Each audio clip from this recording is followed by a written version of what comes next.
Welcome to the Coffee First podcast, the home of conversations that inspire transformation and ignite purpose.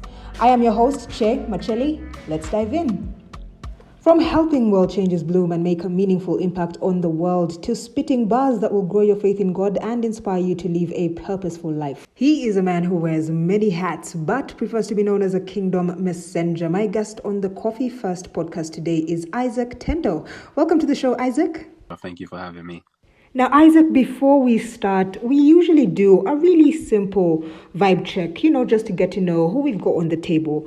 3 simple questions, yes or no, it works or it doesn't. Are you ready? All right, then. Let's All go. right. Question number 1, coffee or tea? Coffee. Okay. You get to wear one of these for every day for the rest of your life. Loafers or sneakers? Sneakers. Okay. The third question, does pineapple belong on pizza?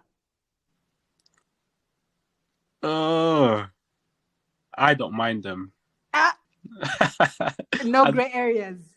It's really each to their own. I don't know. I'm not here to judge. Okay, we'll go with that. Welcome to the Coffee First table, ISAAC. Awesome. And just going back to what we had touched on about world changes. Yeah. It's just in your own words, what would you describe a world changer as? Well, from my context, is someone who has a desire, and it's not just a desire, it's almost like an obsession to make the world a better place. You have world changers who are not Christians. We can name a few. These are like the innovators, the humanitarians, the people who just want to drive things forward. But if you look into the kingdom, you also have world changers in the sense that they want to advance God's kingdom on earth.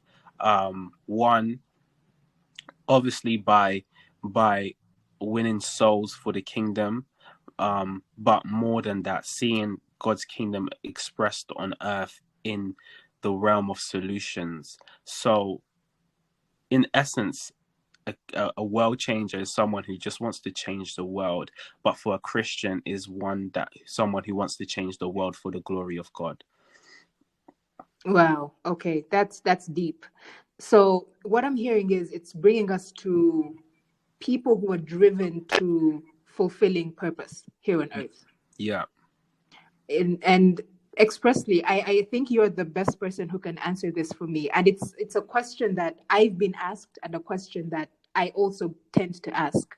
Yeah. Is there an express distinction between purpose and calling? They're almost the same. Purpose is definitely linked to your calling. I would say calling is more of the active role.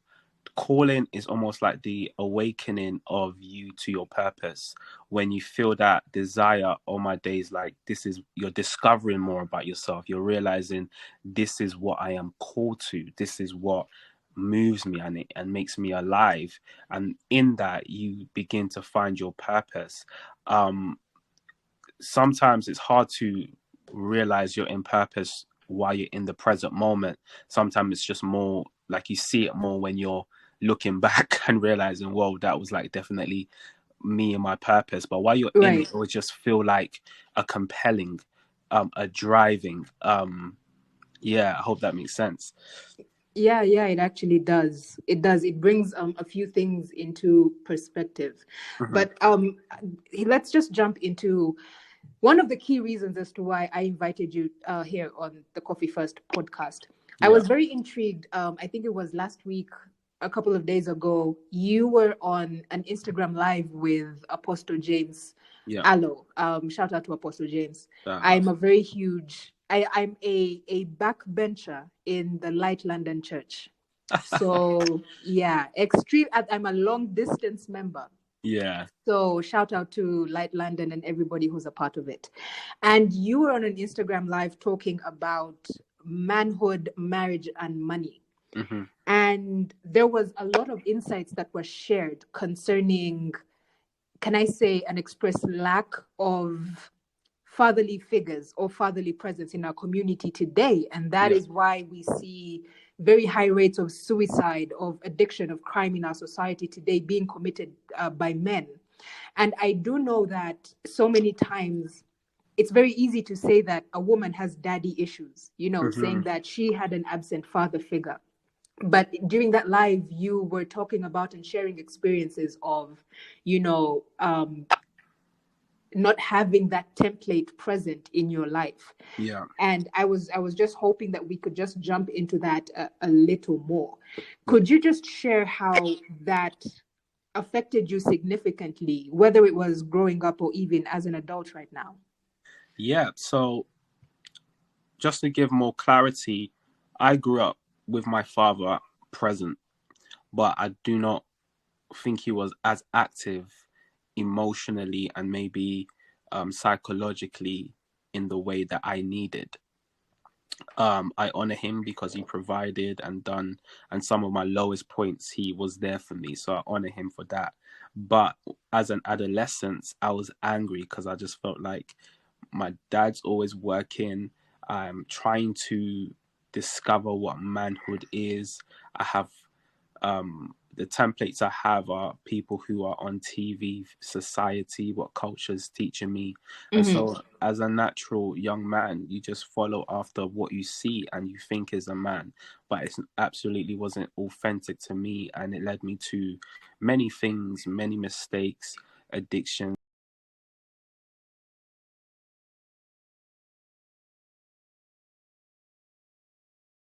As an adolescent, definitely I didn't have the model, and it was just culture teaching me how to be a man or how to just navigate life. So as I was saying, it just led me down a road that just spiraled into depression, into addiction, just to say the least of things. But above all, I think I started to grow bitter towards my dad, which led me to just being full of anger and a lot of rebellion within kind of my attitude looking back as a man now. Right. I was watching something on Instagram recently, a psychologist who was sharing about something about children. Yeah. And we're all children, either to a biological father or to our heavenly father. Yeah. And she said something about children is that they will always set you up to feel how they feel. And so when we see people going through things like depression and, rebellion and addiction, all this is lashing out because of, it's like a cry for help, like a cry for despair. Yeah. And so I know that you're not just a married man, you're a husband, you're a father now, you're a spiritual leader as well. Yeah. How would you recommend for, you know, men to show up as the healthy figureheads within both the home and the community? Yeah. I think it's one, dealing with the first issue that God had with men. And Right. that issue, you can see it in Adam. It was isolation. God said it's not good for man to be alone. And Mm-hmm. that's why Eve was created out of him for companionship. But I also believe that that isolation wasn't just wasn't just going to be fulfilled by Eve. I feel like throughout manhood and growing up as whatever sphere, like a dad or a father, you have to put yourself around other men. They can be your counterparts. They also need to be elders, men that have gone beyond you a couple years, that they're almost like father figures to you. If you don't have a father in your life, like seek one out. That's what I've done. Like I've have a spiritual father. I have many fathers, to be honest. As I look at, like, these are people that I'm accountable to, and when I need wisdom, I go to them. I have counterparts, people that are on the same kind of journey that I am, and we do life together, Mm-hmm. and I'm accountable to them, and we just share our present struggles. But then also another part where I've learned as well is taking other younger men under your wing, obviously I got 2 sons. That's already one of my assignments, but I also know I have other up and coming young men who kind of look to me as a template. So pouring what I've received to them, so that there's a generational passing down and accountability. So yeah, that's what I would say to that question you asked. Right. So it's basically intentionally molding yourself into what you didn't have so other people don't have to go through that. Yeah, and above all, it's surrender to God, surrender, and just be honest to him. It's like my Right. prayer would just be like, Lord, I have not seen it done well, and I want to be, as we were saying from the start, the difference. I want to be the one that changes the world. When we talk about changing the world, we think of it as a global sense, but changing the world starts with, your own front door, your own family. Mm-hmm. So yeah, crying out to God and just asking him to send you what you need to help you to become that man, because God wants you to become that man more than you do. So he will definitely back you up. Fantastic. I love it. I love it. Now, let's just talk about the fact that I was minding my business on the internet a few weeks ago, and I was pleasantly surprised to see an album drop titled Mercy and Motivation. And I said, what? So there's this thing where people meet you at a certain stage in your life Yeah. and they have like a preconceived assumption about you. Yes. From what I had seen from you on the internet, you dropping a rap album was the last on the list of 100 things. It was the last. And I was pleasantly surprised. I was like, is this Isaac? Like, I need to know, is this like your first project? No. So if when we were speaking about being an adolescence and stuff like that, I fell in love with rap from probably the age of 13, listening to Tupac at the time, and I just felt like rap was a means of Everyone listened me. to Tupac. Yeah, like it was just a means of expression Mm-hmm. of what I felt. So I started rapping from a really young age. Church was also a big part of that. It gave us space to kind of rap for Jesus.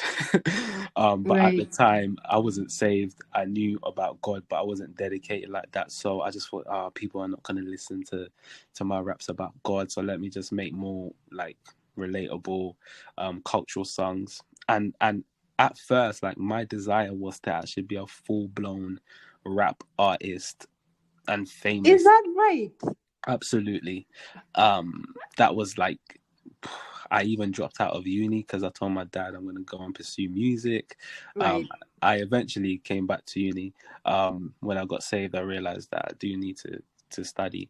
But yeah, at the pinnacle of the story of my salvation is quite interesting, because I was under a management contract, finished recording my first kind of album. I was about early 20s. But then I got radically saved on the streets of Brixton, which is a town in South London. Mm-hmm. Um, and my whole desires changed. What I was rapping about changed. And I just felt like the Lord just saying I had to kind of surrender the contract, because it was just like, it was going to take me to different higher levels. And some of the people who in London anyways are famous, I know of them because I used to kind of come up with them. But it was like a huge surrender. Like God said, no, you need to surrender this. So yeah, rapping has just been something I love and something I feel like I'll continue to do, because it's a creative outlet for me. I love it. The album is titled Mercy and Motivation. Is there something particular that you would want somebody who comes in contact or experiences your body of work? Is there anything particular that you want them to experience, something that you want them to walk away with? Mm. Yeah, I think it all entails in a title for me. Mm-hmm. Um, just over the past few years, if you look back, like lockdown, all these other stuff that's happened, my own personal stuff, gone through with family and stuff. It's just, I realized afresh of how much I need God's mercy. Right. We talk about God's grace a lot, and it's amazing, but I'm fascinated that God is merciful, that He Yeah. doesn't give me the judgment I need or Mm-hmm. or would deserve, but He would show me mercy.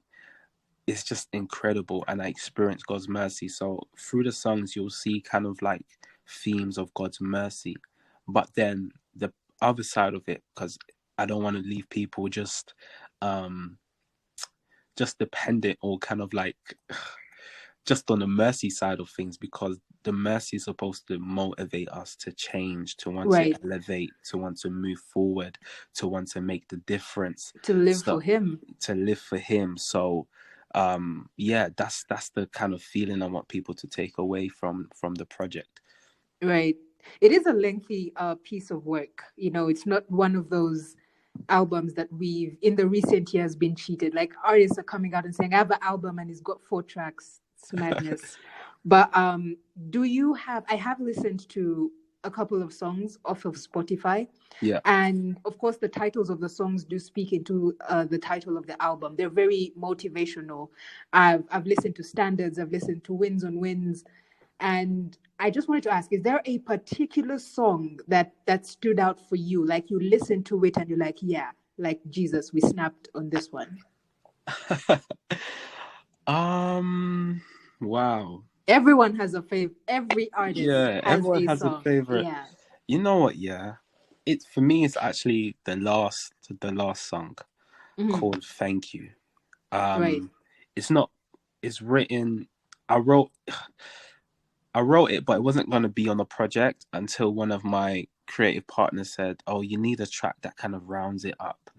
And I thought, yeah, I had that track, but I didn't record it because I just felt like I didn't want to do that. But I recorded "Thank You," and it's more personal for me because I talk about God delivering me, and it's not just like deliverance from the point of salvation. It's like it's present stuff.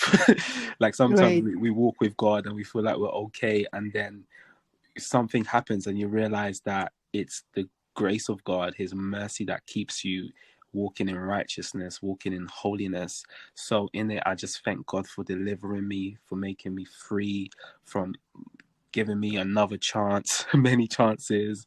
And in it, it's just like the background's like someone's like being delivered, and he's hearing people just shout. If you've been in like Pentecostal churches, Mm-hmm. it's just like the environment I love to be in. So yeah, for me, that's a personal track that I love. Yeah. Deep. I love that. Okay, I just want to ask this. You get the opportunity of a lifetime, the phone rings, you've been given a fully paid studio experience with 3 artists of your choice. Who are Wow. you choosing? That's a good question. Wow. I am choosing, there's this artist I discovered quite recently. He's a Christian artist. His name is called Sunday. Mm-hmm. He's just so soulful, so creative, but it's just really, his songs are like prayers. I would have him. Um, and then another person I would have is, oh, I can't say a second name, but Stephanie Chesinger, if I'm saying it correct. Okay. I would have her in the studio with me because I feel like she's just an awesome worshiper, and I want to create songs that lead people to worship. Mm-hmm. And she carries such a grace. And then thirdly, oh, does it have to be an artist? Could it be a producer? It's an artist, producer's an artist. Okay, amen. Oddly enough, it's not oddly, I would have Timberland as a producer because I And feel I do like not blame you at all. One of the yeah, greatest artists ever. yeah, he's just got pure musical ability to push sounds, and I like that. I like pushing the envelope a little bit with music. Right. Fantastic. I love it. I mean, I was expecting a little bit of Afrobeat, but it's all good. We're good. Of course, but you said free, so I can't. It's okay. No, it's well. That's really, really amazing. I do know that you are somebody who wears very many hats. Mm-hmm. I cannot even mention all of them. I don't think even you can mention all of them. No. I would love to put you to the task, but we're just about to wrap up the podcast.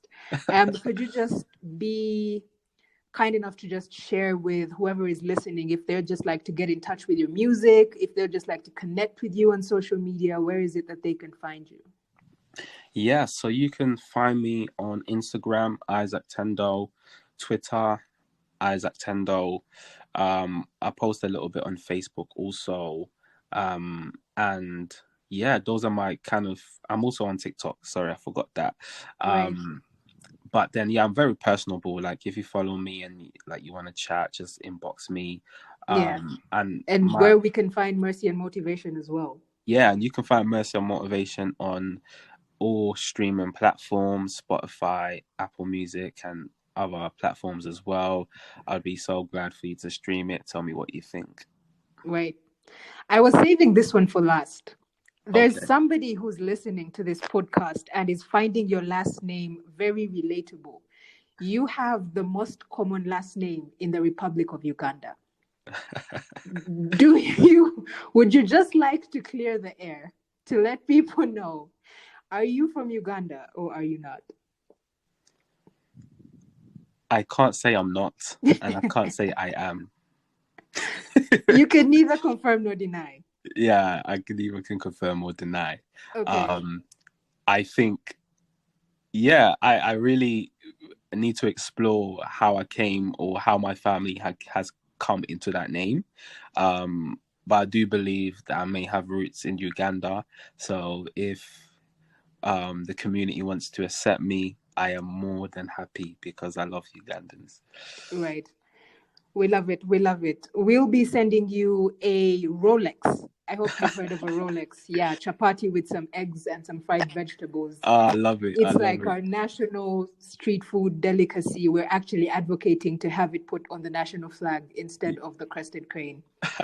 So really, it's done more for us internationally than that bird ever has. So yeah, but this was fantastic. This was great. Thank you so much, Isaac, for taking time out to chat with us on Coffee First. Hopefully we'll be able to have you back. We will be having a lot of conversations here concerning mental health and men's mental health especially. Yeah. And so I just want to appreciate you. Thank you so much. Thank you for having me. It's been a pleasure. Thank you for your questions. It's just been really, really engaging for me. All right. If you've been listening and you have any questions for Isaac, go ahead and drop them in the comments. Don't forget to like, subscribe to the YouTube channel. And without further ado, we close out this episode with the amazing sounds of ISAAC TENDO himself. Of his recently released album, Mercy and Motivation, here is his track, Standards. God bless. I flip the script and I get the bag. Tell them boys that God's the man. I'll be out here winning that life. You man just do it for the gram. Check your source, I am the source. Kill the beat with no remorse. Thank the Lord that I got the force. Now all I have to do is stay on course. Like I can't sidetrack. I got bare ideas like a mind map. I keep my eye on the apple like an iMac. I don't fall for the cheddar, that's a mouse trap. Oh Lord, please keep me pure. These guys thought that I dropped the ball. I'm a father and a husband, so I gotta be responsible. My playground days are over. In God's army, I'm God's soldier. Gotta be wiser, gotta be bolder. Got that drive, I'm a lyrical chauffeur. Spend some time in the word. Standard, never leave my chick for a bird. Standard, gotta be the man of the house. Standard, all day putting in work. Standard, spend some time in the word. Standard, never leave my chick for a bird. Standard, gotta be the man of the house. Standard, all day putting in work. Standard, that's standard, and I keep raising the standards. That's standard, so I keep raising it. That's standard, so I keep raising the standard. That's standard, so I keep raising it. You see, gotta push. Thank you for listening to this episode of Coffee First. I want to hear from you. If anything stood out for you from this episode, go ahead and leave a comment, like the video, and if you haven't already, go ahead and subscribe to the YouTube channel. You can also keep up with all the episodes on Spotify, Apple Podcasts, and Google Podcasts.